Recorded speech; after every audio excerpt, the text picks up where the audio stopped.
Do you like the idea of being outdoors and being active? Do you enjoy making things with your hands? Are you practical, physically fit? Do you have an eye for detail?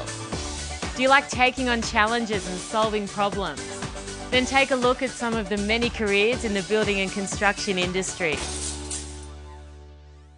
The building and construction industry involves much more than laying bricks, fixing pipes and putting up walls and roofs. It is a globally competitive industry that employs nearly 1 million people around Australia.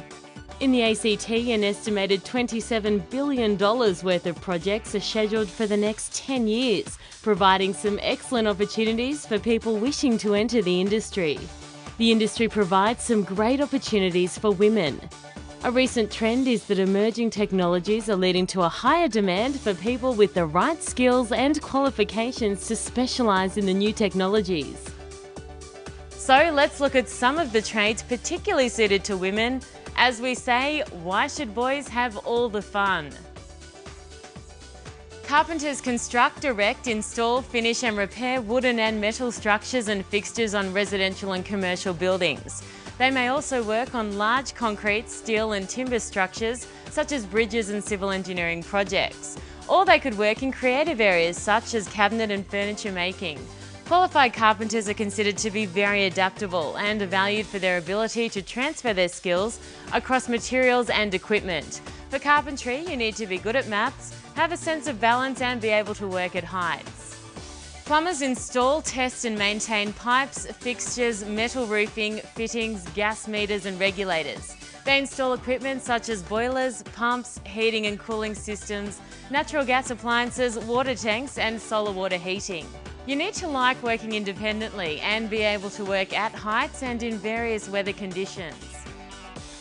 Painters apply paint, varnish, wallpaper and other creative finishes to interior and exterior surfaces of domestic, commercial and industrial buildings. There's more to painting though than simply splashing paint around.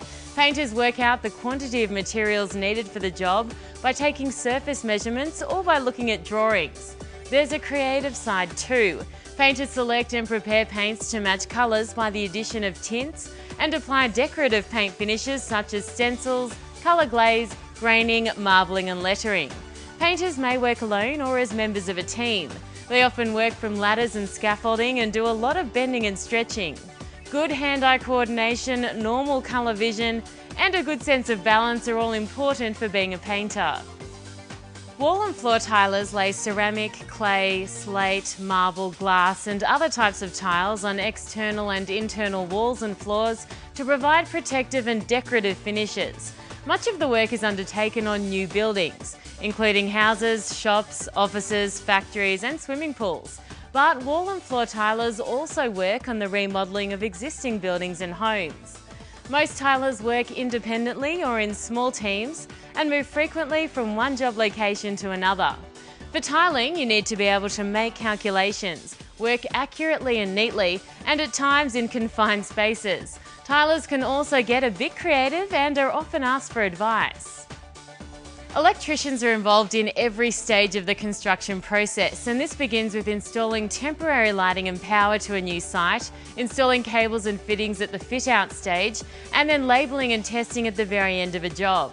The trade is getting more high-tech with the increasing demand for security systems, data communications networks, home video and surround sound.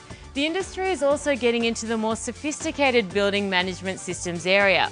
Being an electrician doesn't involve a lot of lifting. It is mostly process type work and you need to be meticulous about making sure equipment isn't alive. You also need to be good at maths and technical work and have normal colour vision. The trade is evolving and growing all the time. Horticulture can be divided into several areas including landscape horticulture, parks and gardens and turf management. Landscape horticulture involves setting out sites for landscape work, lay paving, erect timber structures, construct feature and retaining walls, and install irrigation systems and water features. Parks and gardens is the planning and establishing of plant displays. It involves pruning trees and shrubs, managing grassed areas and implementing landscape maintenance programs.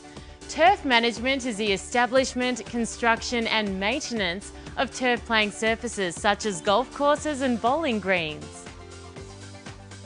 It's worth mentioning that with each of these trades you get a great sense of satisfaction when you've completed a job. That was an introduction to some great trades. Let's now meet apprentices and qualified tradeswomen who will share with us how they came to choose their particular trade and what they consider to be the keys to success.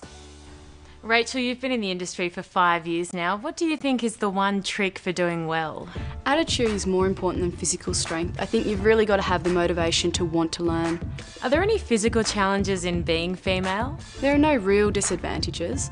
Obviously size and strength can be an issue, but to overcome that you can use trolleys, scissor lifts, cranes and the like. There are no real disadvantages. No, I think you can always problem solve. And the guys? The guys always give you a bit of lip. You just need to have a thick skin and take it as a joke. After the first couple of days, the guys get used to you anyway. Just need to stay focused, blend in, and accept the job for what it is. You can't go in and try to change the culture.